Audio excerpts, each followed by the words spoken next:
needing to put storytelling into your marketing? Well, I know I have. Well, hi, I'm Christine Rothdeutsch. And I'm Barbara Menino. And on this episode of Soapbox Wisdom, we're talking about storytelling because I have the expert here, Barbara Menino. Now, before we get started, though, I do want to remind you, as our listeners, our viewers, please like and share this episode and just share the love of Soapbox Wisdom out there.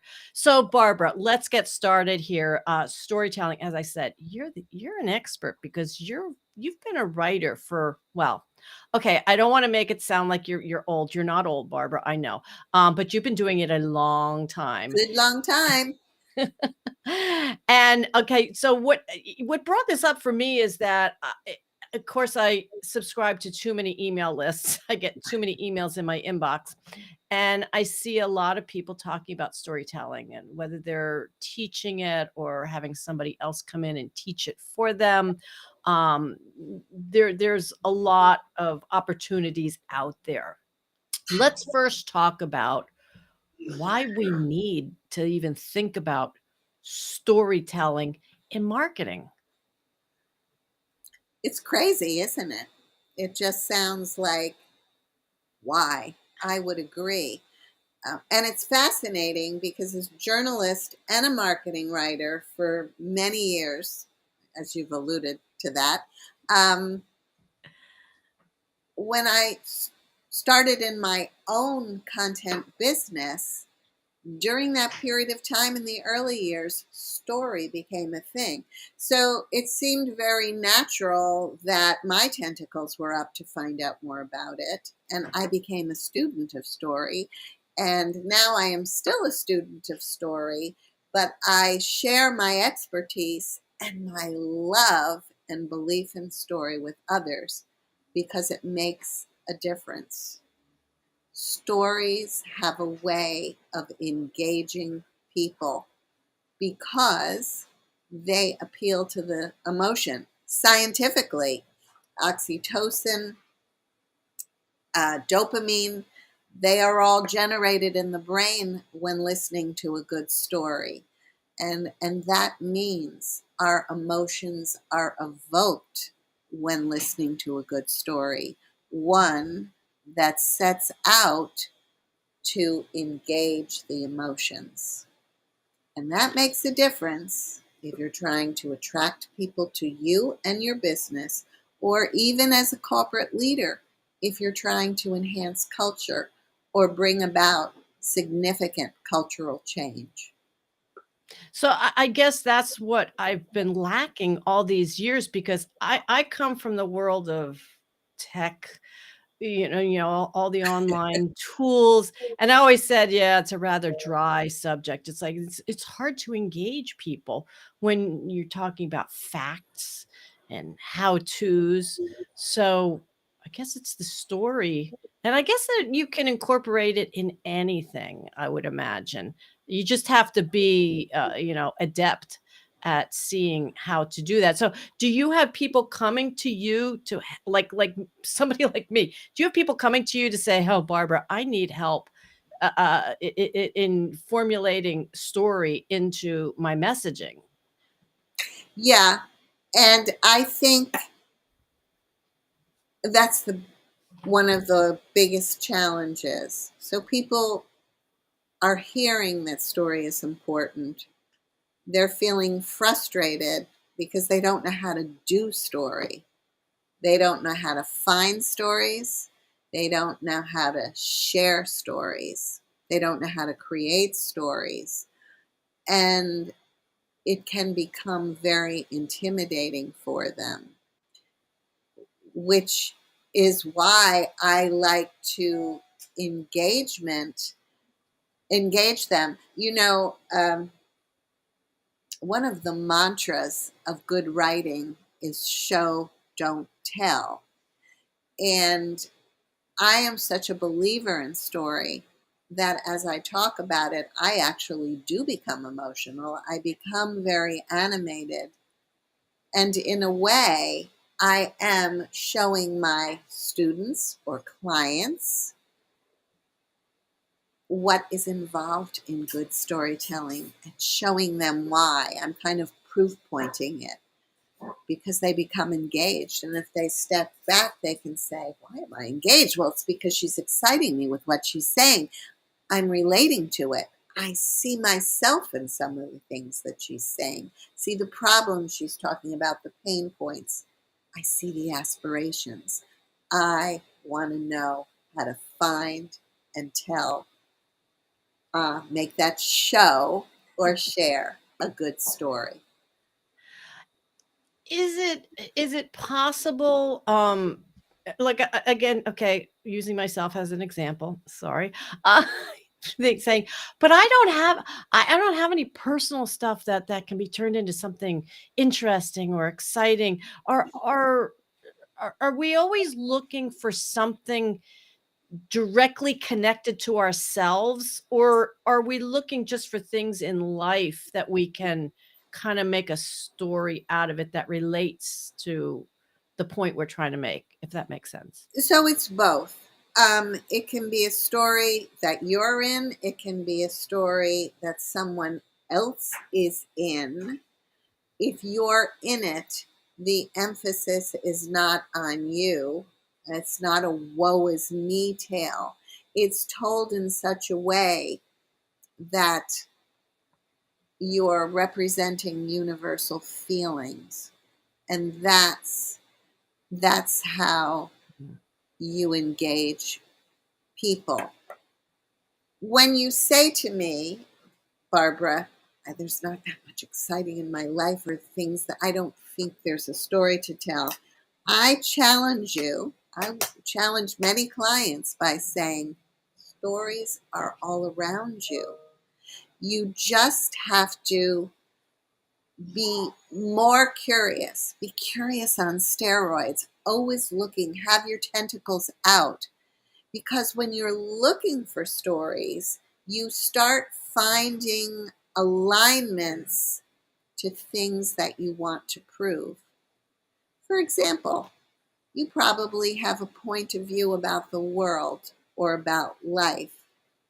Mine is people believe what you show them, which is very appropriate to my work.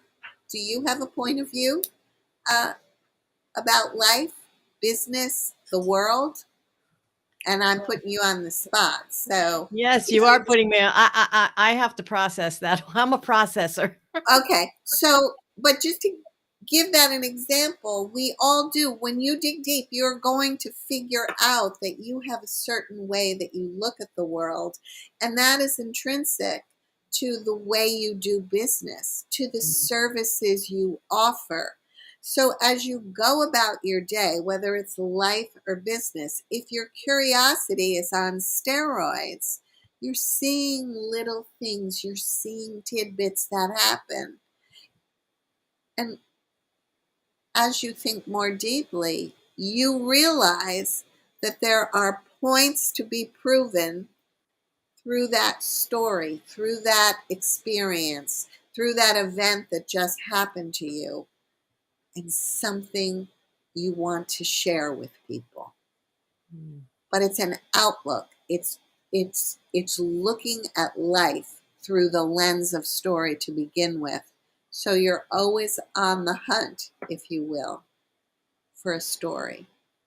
Yeah, and I jotted down when you mentioned universal feelings. I was like, I know I've learned that this is all part of how we're sharing stories is getting our audience to, be basically self-identify, I think, through Yes, the yes, story. yes. Instead of pounding into them, "You need this," or "You have to, do this, do that," and everything. It's having them self-identify. So I love that term of universal feelings, so that our audience is, "Yeah, yeah, that's me. Oh my goodness, she knows me. Oh my goodness." Um, She knows there's no finger wagging or finger pointing in story. It literally is a show don't tell platform. So we talked about emotions and we talked about universal feelings: sad, mad, glad, happy. scared. These are universal emotions. You talked about being a technologist, and you're very logical, which probably is I'm trying to related. let that go. I'm trying to let logic go after No, this past but no, year no, of no, no, no, mindset no. work. But I'm working on it. it's not unimportant, because people come to you maybe because they're not so logical. They can't come up with a strategy. They don't know how to put one foot in front of another because they can't identify where they are at a certain point in time and what they need. So, what if you were to tell them about a time in your life when you were starting your business and you felt all thumbs about how you'd get it off the ground? Where should you start? Where should you go next? And for some, in some way, maybe you ran into someone who said something that sparked a thought in you, and it was an epiphany. And you realized that the most important thing was to, before you figure out where you want to go, also figure out where you are now. Compare that to where you want to go, and then figure out how to get from that point A to point B. So that could be a story about logic or technology, but you tell it in story form because you felt in pain, you felt confused, you felt frustrated, you felt upset, you were angry even that you couldn't quite figure out what you had to do. So telling that story shows a time when you were vulnerable, shows your openness to share that with other people. And because of your vulnerability and your openness about that vulnerability, people are starting to say, oh my goodness, that's me. She's talking about me. And they lean in and they listen to what Mhm. you have to say. It's incredible, but it's so connective tissue. It's so connective tissue. Yeah. I like when you said about knowing where you wanted to go, and we've talked about this, on many other levels too, and it's something that I believe in the work that I do of knowing your end goal. But I think when you're looking at what story, you're going with, it's like, what is your end goal?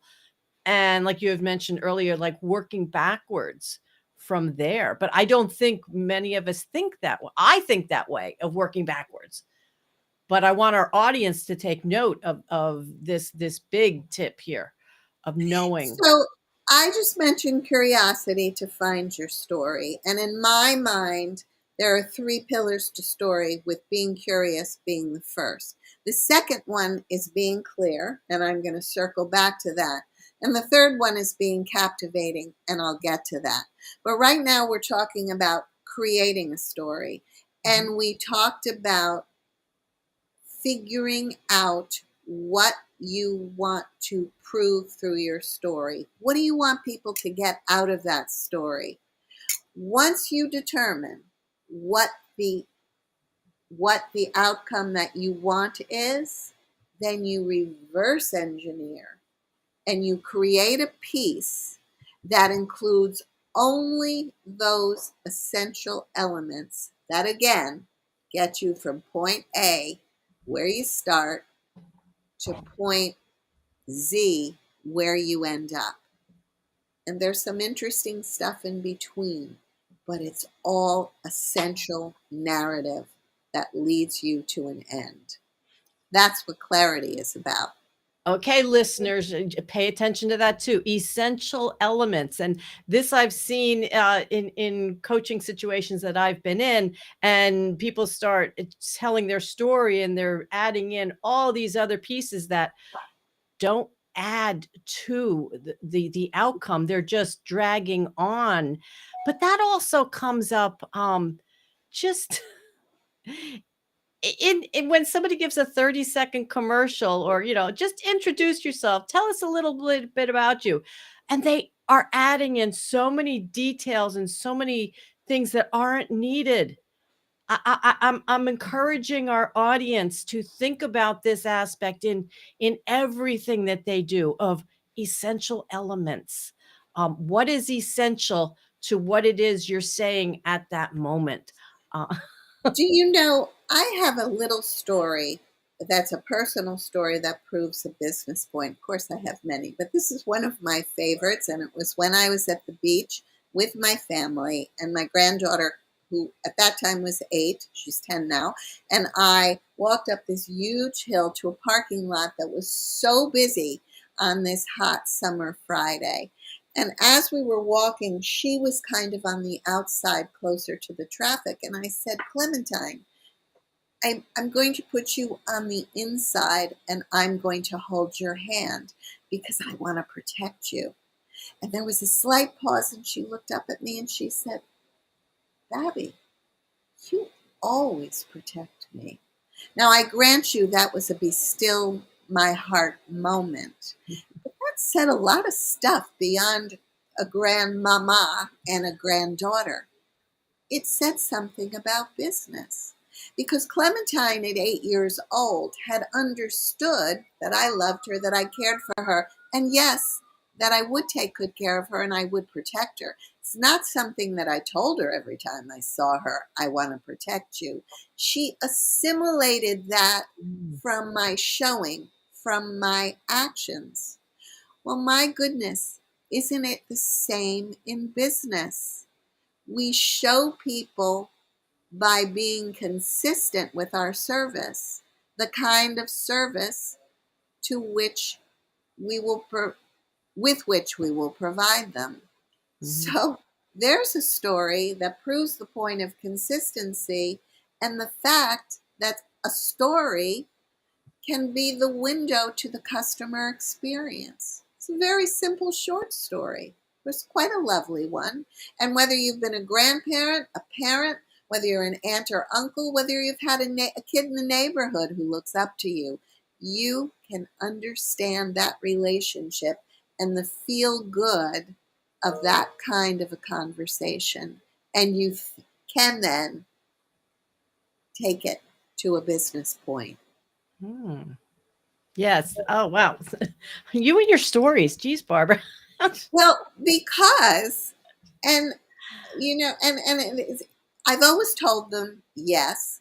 As a reporter, I was always going around with my notebook. We would go to concerts with our friends, and they would say, "Oh, there's Babs. She's ready to take out her notebook and write a story." Because I was always people watching, wondering what the what the story of those Mm. people was.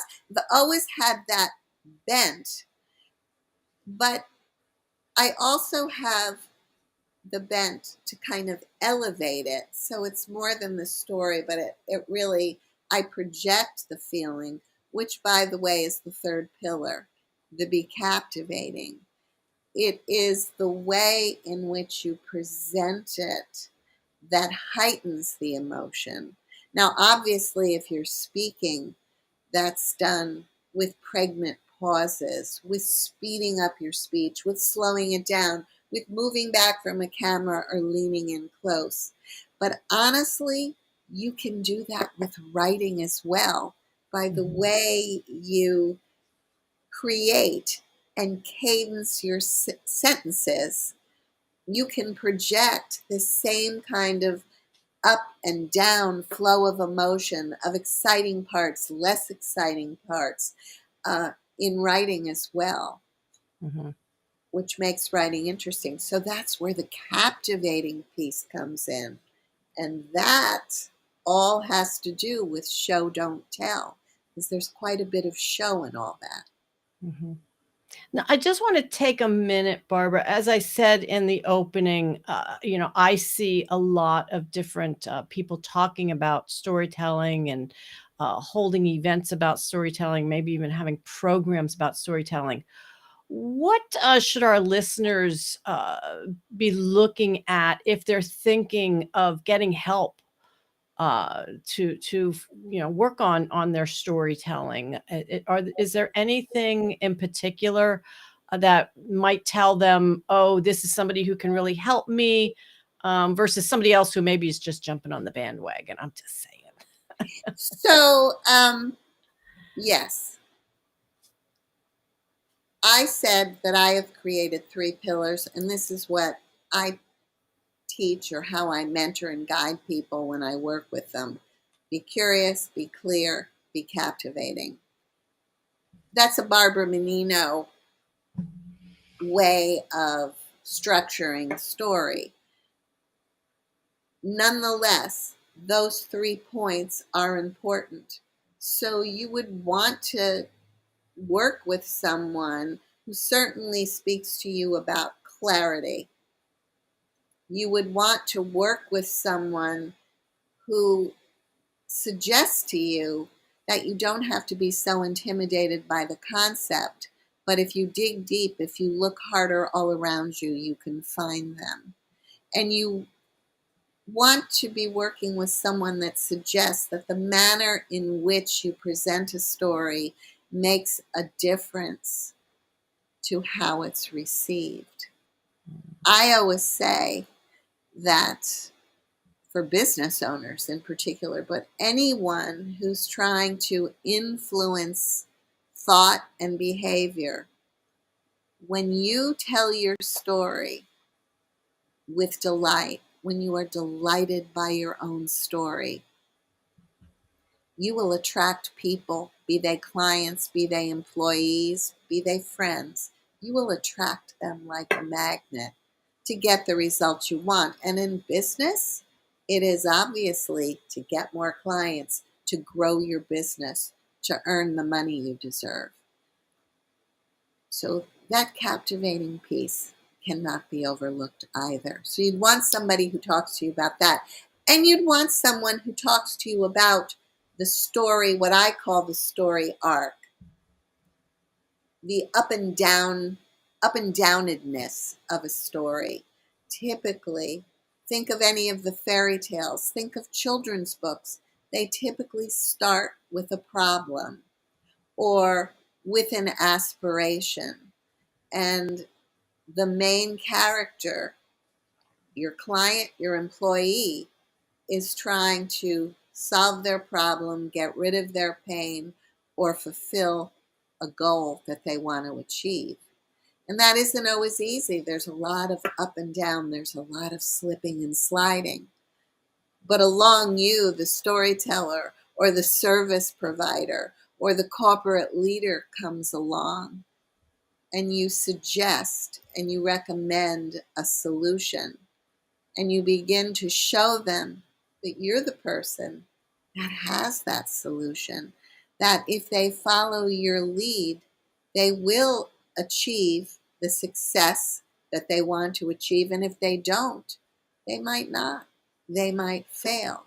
So you take them from the start point of pain or aspiration through the awareness that there is a solution, through the awareness that there's a person that can help them.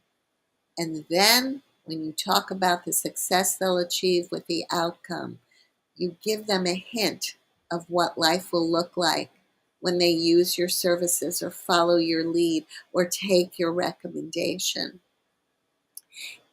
And in that process, you're tapping into something they're already feeling, and you're getting them to a place where deep down they know they want to be.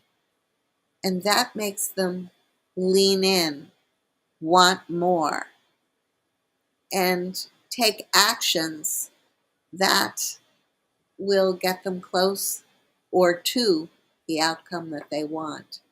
And in business, it is choosing you as the service provider, as the person who can provide that positive outcome for them. So glad you said that, when you're speaking and or even just writing something, wanting people to lean in and then take the action. It is so important to be focused on the results. Are you getting the results that you wanted? Not just having people say, "Well, that was really nice." And I take this from years ago, somebody showing a group of us a website, and it's like, "What do you think of it?" And some of the responses right away, "Wow, this is really pretty. Oh, I like this." And I'm sitting there saying, "But does it do what you need it to do? Is it going to produce the results that you need it to do?" So whether it's a website or it's a talk that you're doing or something you wrote and you're using story, is it producing the results that you want versus, "Oh, that just feels so good." I'm not that just bothers me so much when I hear people giving those types of responses. Those are not valuable. So I just caution our listeners, when you're trying something out, make sure the audience's response is what you're going for. Um, wouldn't You you know, agree? people will often come to me. I think I said this to you once before, and they'll, look, I got a business card. I got a logo. I got a URL. I've picked the font. I know the colors. I got a brand. And I go, no, no, no, no. Because what you really need is a story. You need a brand story that shares what you believe, why you believe, what gets you up in the morning to provide the services that you do to other people. You need a story and you need a message, which is a shortened version of that brand story. And you need all the content that supports the brand story and the brand message. It's one arrow to another arrow to another arrow, and it circles back. It just kind of is a self-fulfilling prophecy. And it's really a beautiful thing. And I will add, not only will a good story with those elements create a ripple in the marketplace, not only will people refer you and buy from you, they will even smile when they hear your name because you represent something that they can align in and believe in. And that's what a good brand does for you. And that's how the story behind the brand gives it substance and anchor and makes people want to work with you. It's very self-empowering on top of everything else. Not only connects people, but the more you tell your story, the more excited you become and you start to say, wow, I really do have a lot to offer. And it's a truly beautiful thing. Okay, so Barbara, I was going to ask you, to wrap this up in a nice, neat bow, but boy, that was a lot you just shared. Are there any last things you want to tell our audience about story? Believe in the power of story. Know that it's show, don't tell. Don't get up there and talk about how many years you've been in business or that you have 7,000 degrees and certifications. Show the people what's in it for them. And you do that by sharing a great story. 3 pillars: be curious, find the story, be clear, use only the essential elements, and be captivating. Be delighted in your story so that you draw people in. And I guarantee, my friends, that you will find and get results in your business, in your corporation, in your life by doing that. Nothing like the power of a good story. Thank you for that.